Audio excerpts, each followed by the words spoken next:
Hello and welcome to Midnight. This is Reverend Anna from Anna Transylvania Tarot Room, and tonight we are doing a combination of Starry Sunday, which is where we talk about all things astrology, and we give you the astrological things for the next week. I'm a little late with Starry Sunday, but today we're doing a combination with Magic Monday. As you can see, I have some things over here that we will talk about after we talk about the aspects of this week. Okay, so today, Sunday the 15th, we start off Sunday and Monday with a bang. Okay, there is a Venus square Lilith and a Sun square Uranus in Aquarius. So not only do we have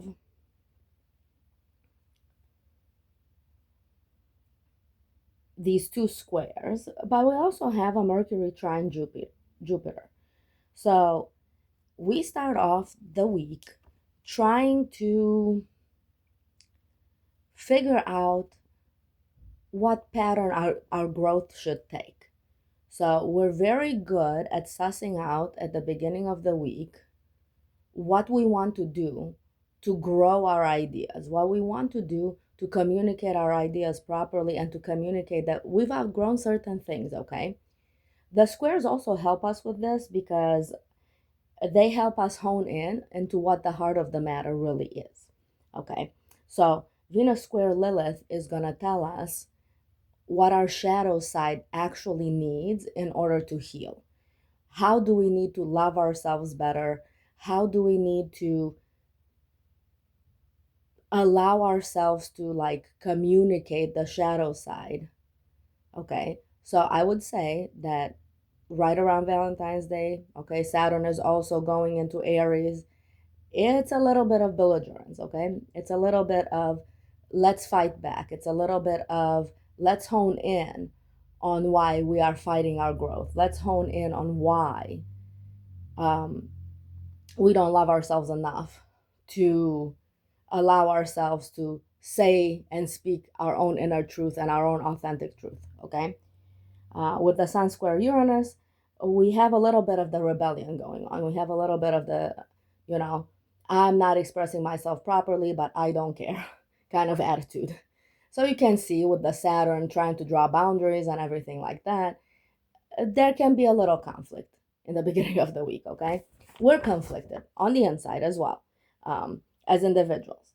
However, I do like the Mercury trine Jupiter in Pisces as well. Because the Mercury trine Jupiter is the aspect that actually leads these two other aspects, which means that we're actually trying to arrive at a conclusion. We're trying to arrive at the conclusion where we're opening the door to our growth, where we're opening the door to abundance, to all of these things that support us on a physical, mental, and emotional level, okay? Which is the Venus, Sun, and Mercury, right? So the next couple of days are gonna be, and you can see them over here, like on the top there. Okay. So if you want to take a screenshot of this, feel free. Okay. Um, so that's what we're starting the week. We're starting a little strong. We're starting a little belligerent. We're starting a little spicy. Okay. I was very spicy yesterday. I am a fire sign. All of this is affecting me. All of this is affecting fire signs. Okay. So So just so you guys know, everything will be a little spicy, a little on edge, a little, not quite right. Some things might feel a little bit off. To you, to other people, some people might feel off, you might feel okay. Okay, but it's still going to affect you. Uranus is a big planet, okay? Lilith is an intense planet, and then Jupiter is also a big planet. So up until Wednesday, just kind of expect some conflicts, and by Wednesday, it should die down. Now, we're also talking about, we have a new moon in Aquarius on the 17th. So that is Wednesday. I think so. Monday. No, that is Tuesday. Tuesday the 17th. We have a new moon in Aquarius and it is a solar eclipse in Aquarius.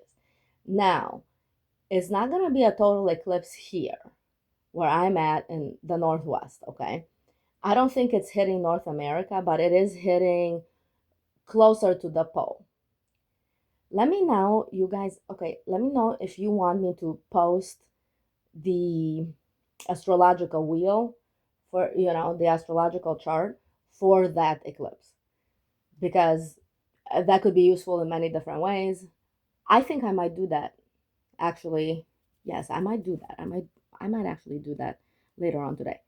Okay, so we have new moon in Aquarius, solar eclipse in Aquarius. Okay, you'll see them here at 28 and 28 because they're the same thing. Okay, the moon eclipses the sun.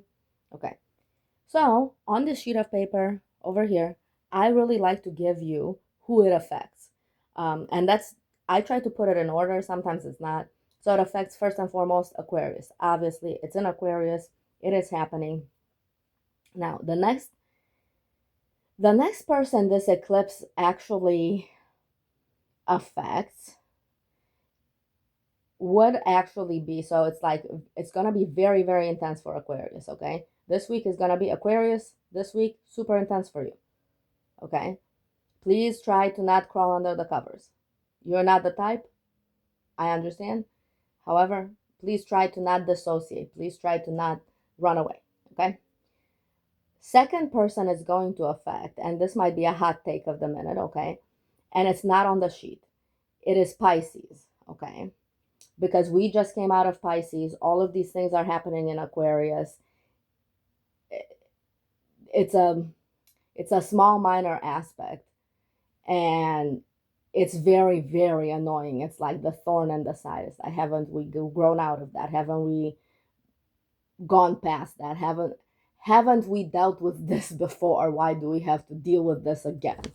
Okay, kind of aspect. So this might be a hot take, but I think the next sign in the affectation order is Pisces.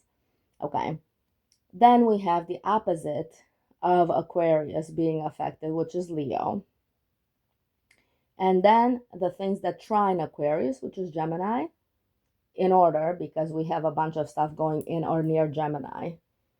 Taurus will also be affected because Uranus is in Taurus at the moment. So like if you're born in early Taurus, if you're born the first week of Taurus, okay, you will be affected as well.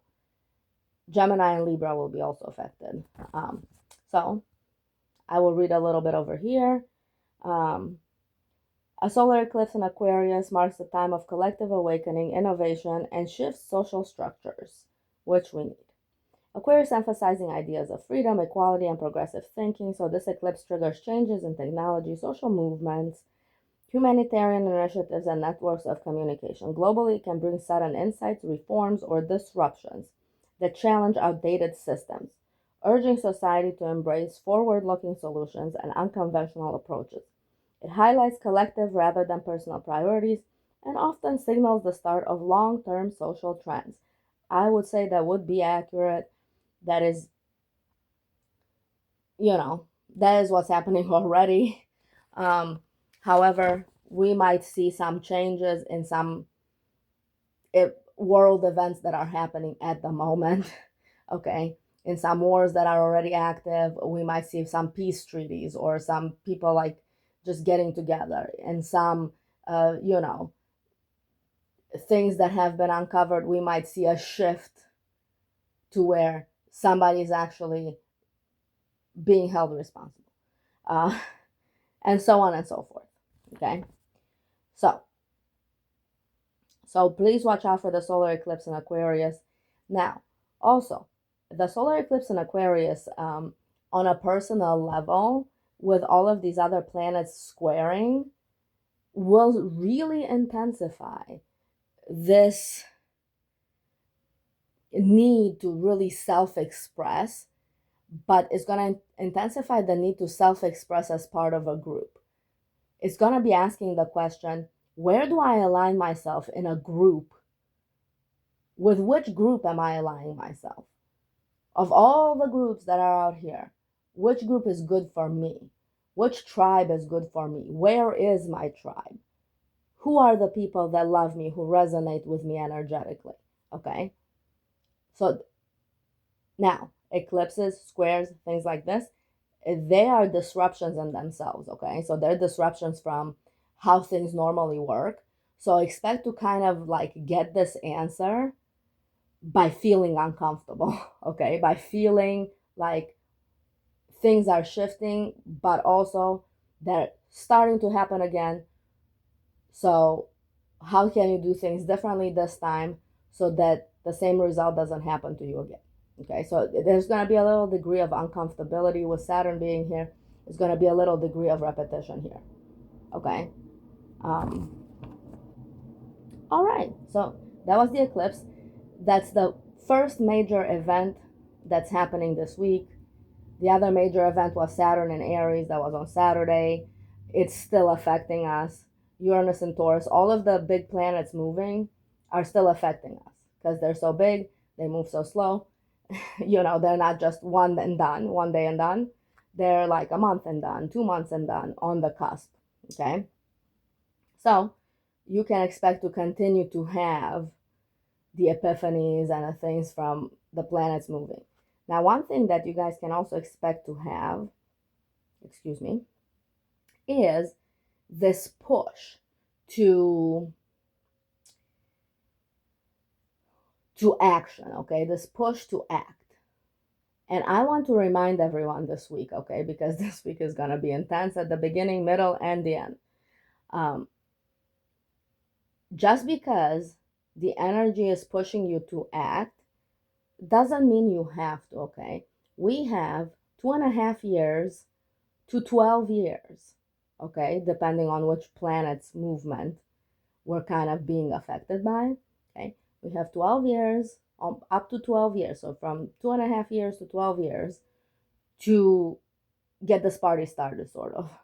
So you do have time to plan. You do have time to learn your lesson. It's not just, oh my God, if I don't start now, it's never going to happen, okay? We're just getting a lot of energetic push to start now. So I say, do not resist the push, but organize the push. Okay, that's the best advice I can give you for the next couple of months. If you feel yourself kind of chaotically reacting and acting, go ahead and pull back and be like, am I going with the plan? What is my plan? Do I have a plan? Okay. And just organize yourself. Just organize yourself. Tell the universe what you want. Okay. Tell the universe what you want. Define what it is that you want and tell the universe, hey, I would love to have these 4 things in my life or whatever it is. Okay. So that would be my advice, including this Aquarius eclipse. Now, the Aquarius eclipse is excellent, so I'm going to give you a little magical advice as well. So, the Aquarius eclipse is excellent for breaking through blockages that are long-standing, for opening your mouth and actually saying what you mean and what you want. And so this here is perfect for doing like authenticity sort of work, okay? It's also perfect for finding your voice in a crowded room, okay? An example would be you're one of like 10 people who is working under this boss, and you guys have these weekly meetings, and all these other people are just loud and obnoxious, and you're not like that. This would be the perfect week to step up for yourself and say, this is my idea. Okay? Very, very good for those things. Very good for actually like starting a nonprofit or a business that helps specific groups of people, maybe disenfranchised people, things like this. Very, very good for that as well. So, excellent for those things. Excellent for speaking your truth. All around. Okay? So then, let's move on. Venus conjunction the node in Pisces is once again, this growth pattern that we're seeing. This like, have we learned our lesson? What is the lesson that we need to learn? What do we feel on the inside about ourselves? So when the node is conjuncted, it means that, hey, this is part of the larger lesson for the collective. This is part of the larger growth of the collective, and where do we fit in? Okay. Also on the 18th, Sun enters Pisces. Excellent time to actually connect with our subconscious emotions. This whole week is subconscious emotion time, okay? Um, and verbalizing those emotions. Hold on a second, guys, okay? I have over here. You can see me shuffling. All right. So, the next biggest aspect this week. So, remember, we've already had 2 this week, okay? We've had like 5 this month that I believe are important. The big planets, Saturn and Neptune, are conjuncting in Aries at 0 degrees. Once again, they make that like really annoying aspect that I was talking about. I think it's a quincunx. Don't quote me.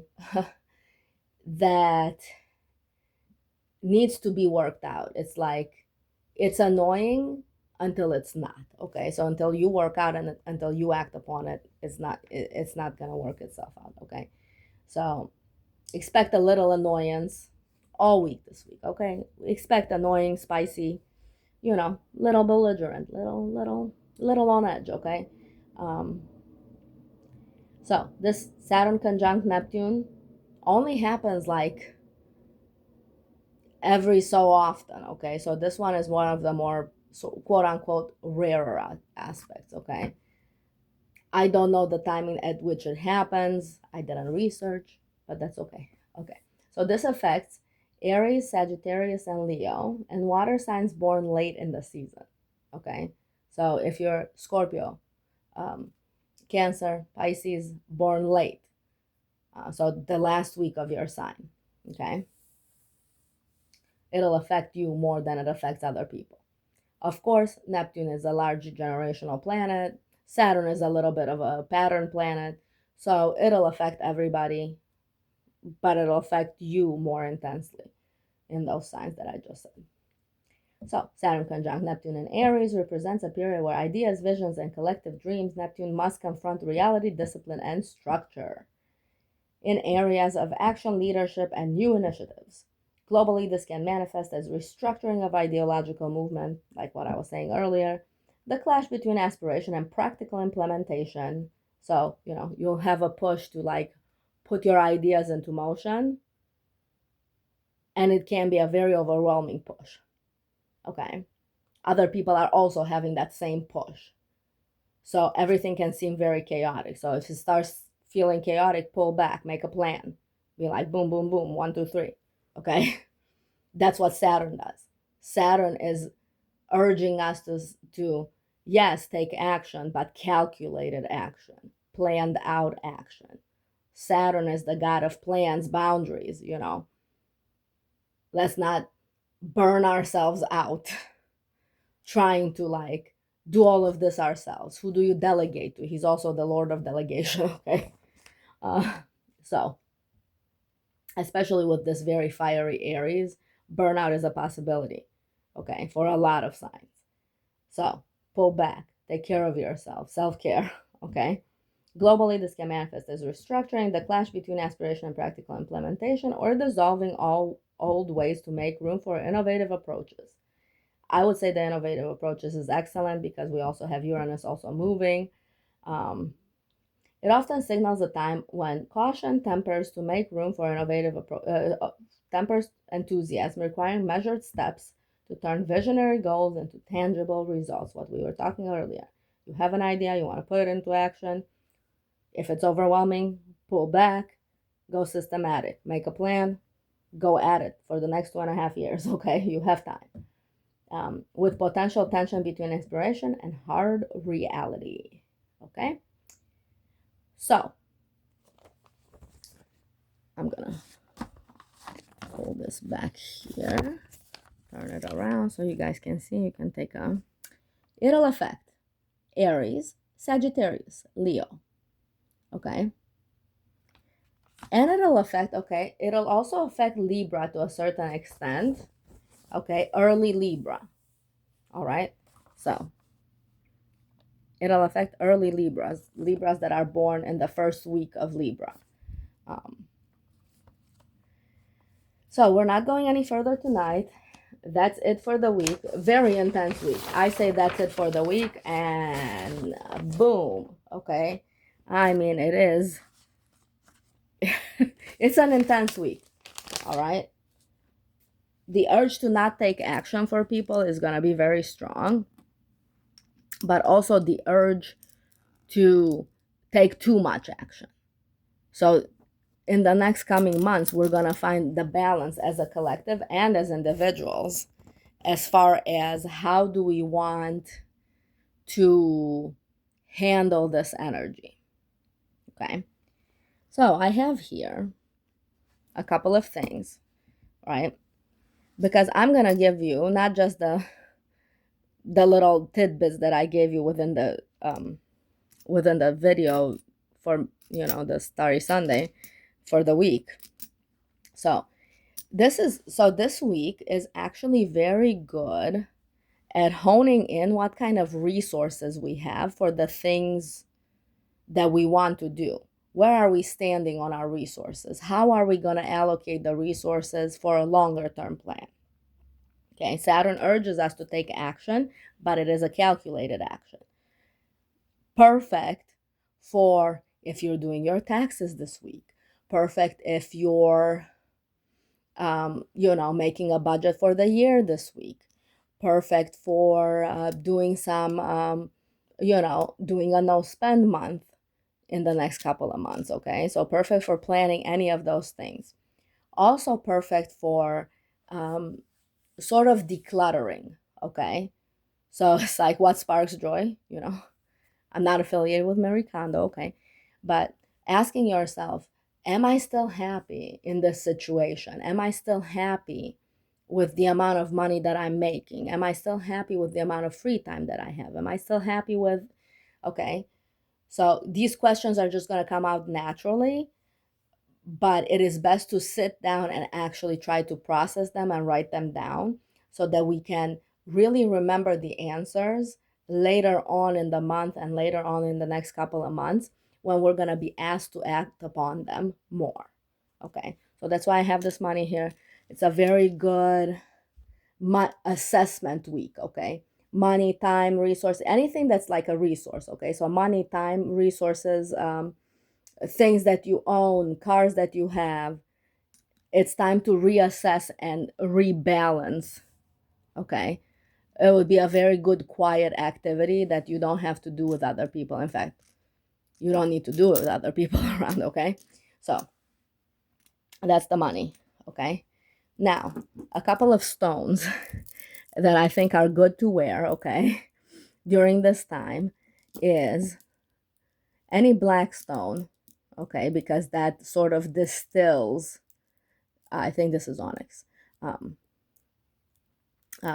because any onyx, tourmaline, and obsidian sort of absorb. So black absorbs energy, okay, so they will absorb. Magnetite as well absorbs energy. So the black will absorb the negative energy. So it's very good to wear this week in order to just keep calm. So I would say, bless your bracelet. Say, put it in the moon, in the sun, and say, I bless this bracelet